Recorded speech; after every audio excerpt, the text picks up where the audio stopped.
Hey, hi, hello there, and welcome back to Formula Amateur, where today we'll be discussing the 2026 race calendar. When are the races? Where are the races? And what can we expect of the races? Let's get going.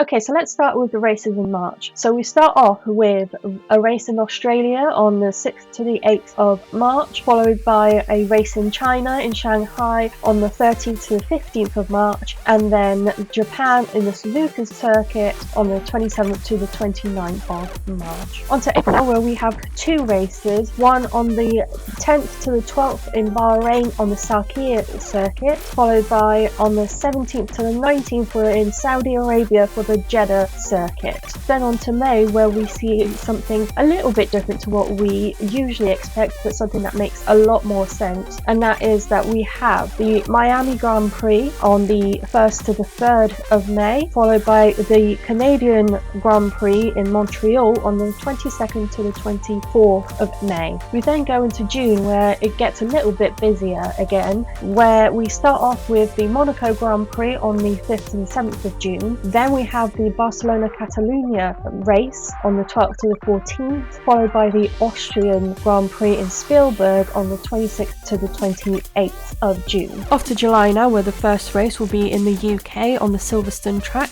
This will be between the 3rd and the 5th of July, followed by the Belgian Grand Prix a few weeks later on the 17th to the 19th on the Spa-Francorchamps grid, and then the last of the July races being in Hungary in Budapest between the 24th and the 26th of July. Then Formula 1 is taking a few weeks off for summer holidays to give everyone a bit of a rest and be able to get back to their families.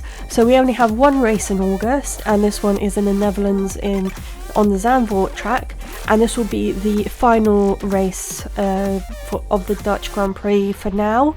We don't know if they'll ever bring it back. It would be great if they could.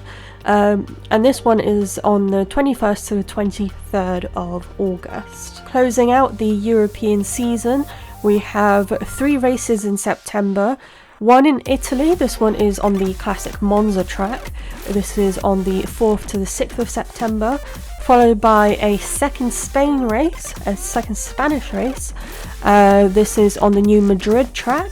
Now this is subject to circuit homologation, which means that because it's so new and it's still being built, this may have some changes beforehand. This will be on the 11th to the 13th of September for now, and then the Azerbaijan Grand Prix in Baku, which is a street race, and this will be on the 25th to the 27th of September. In October we have 2.5 races that are occurring. So the first one is on the 9th to the 11th in Singapore. It's another street track around the Marina Bay area. Then on the 23rd to the 25th we are at the COTA track in Austin, Texas. And then in Mexico we have the race between the 30th of October and the 1st of November. And then November gets a little bit busy from then on. Now, November we have, so Mexico is on the 1st, but then following on from that the week later, we have the Sao Paulo Grand Prix from the 6th to the 8th of November, followed by the Las Vegas Grand Prix, which is another street track, and this one is on the 19th to the 21st. And then we have the Qatar Grand Prix on the Losail track, and this is from the 27th to the 29th of November. And then we close out the season in December on the 4th to the 6th in Abu Dhabi at the Yas Marinas. Thank you so much for listening to another episode of Formula Amateur. Hopefully you have enjoyed this one and are excited for the next season. Don't forget that there are still many races to go. We're only 10 races in, and Austria is coming up for race number 11.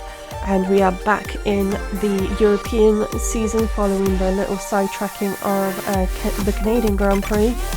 So I will see you next Saturday for another episode, followed by a Monday episode with a race rundown of what went down in Austria. please don't forget to check out my lovely colleagues on the Be The Change Media Network. Don't forget to check out our website, BeTheChangeMediaNetwork.com. Hope you have a lovely week and a lovely weekend, and I'll see you next time. Goodbye.